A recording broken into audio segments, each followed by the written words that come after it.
and welcome to the new video of Gati Education, and today we are going to learn requirement engineering.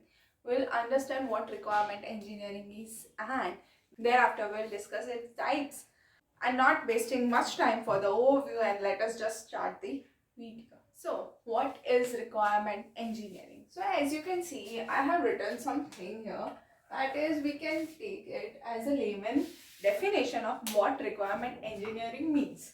So it provides the appropriate mechanism for understanding. That means, like, there's some problem statement, or we can say we need to make some software and there's some problem. Let us take an example, as in there's some software in making and there's a problem statement. So we need to first configure the problem. We need to understand it, the requirements, what would it need, how it will be managed and all. So that is why this requirement engineering is the most important concept. So it provides the appropriate mechanism for understanding.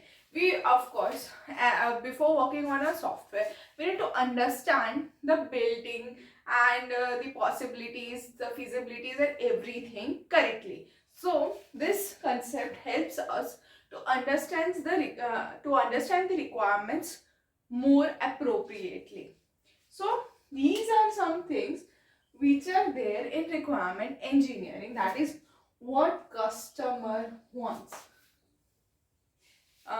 जैसे वो कहते हैं ना, for the shopkeepers, that customer देवता है देवता.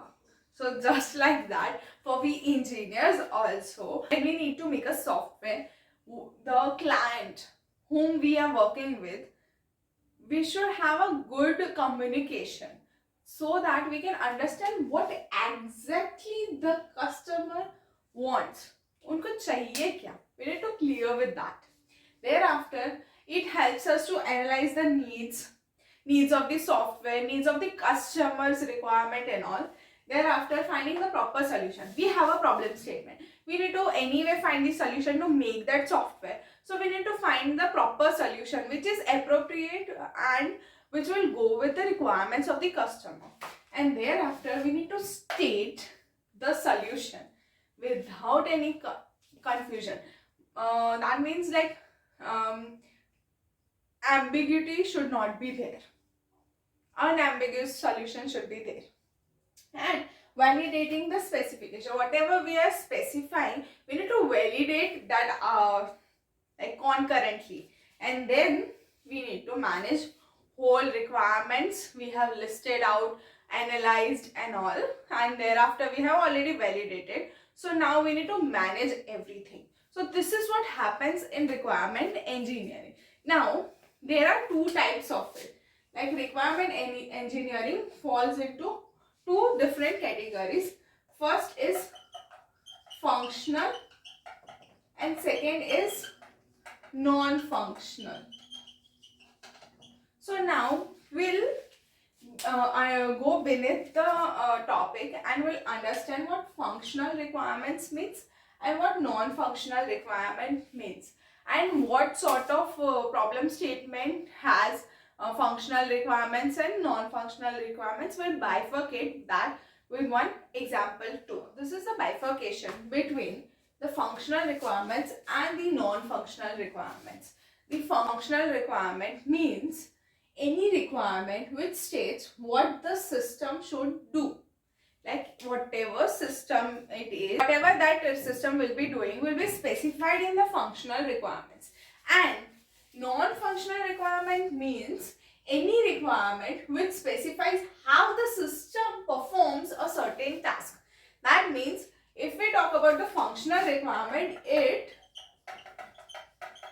specifies the function. What all are the functions in the given system. And when it comes to non-functional requirements, then it specifies the constraints of the functions. Given function. such as response time,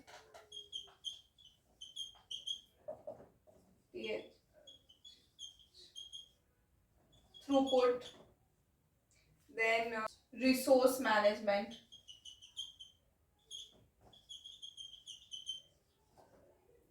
So such are the things included in the non-functional requirement. So in simple words, functional requirement means what all things will be there, like functions, what all things will be there in the system will be added into the part of functional requirements. And non-functional requirement means the particular function listed here, how that will work. It is specified in the non-functional requirements. I hope that's clear. Let us discuss this with one example, such as a library management system. For example, like you people might have already worked on design engineering in your like curriculum now.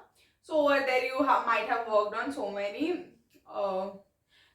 so many management systems, right? So one of them is library management system. So it is a system. What functional requirements it may contain? So there can be some functions such as borrowing the book, then renewing, a person would also renew the book, then returning the book.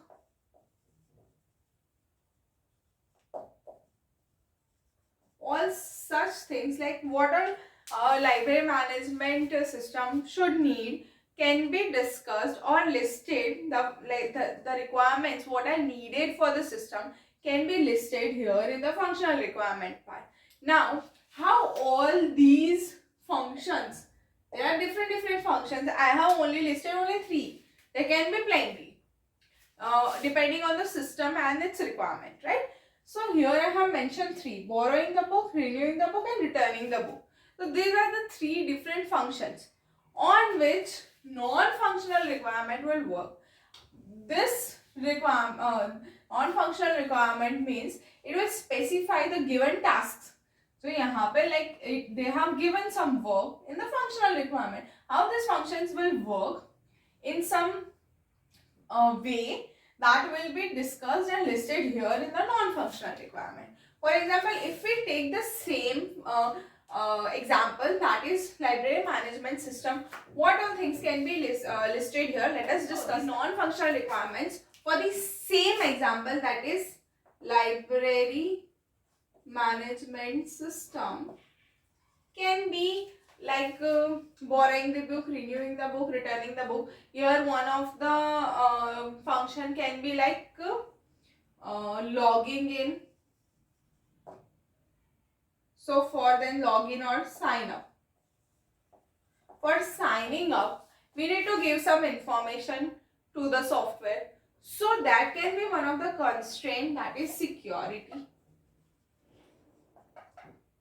of the software. So here that can be included. Then comes the software related constraint, such as availability of the software whenever needed. Then the response time. Then borrowing, renewing, and returning the books. So managing the books and the user, because it may happen that I have borrowed a book and returned it in 2 days. Now next some user signed up, new user signed up, and then wants to borrow a book. Then what? So the data set should get updated. So all such behind the scenes functions should be included in the non-functional requirement. So this is the bifurcation between the functional and non-functional requirement. This was a simple definition through which you can understand it, and we figured it out using an example too. Now this was for this video, and till then keep learning, be safe, and we'll meet in the next video with a new topic of software engineering. Till then, bye bye.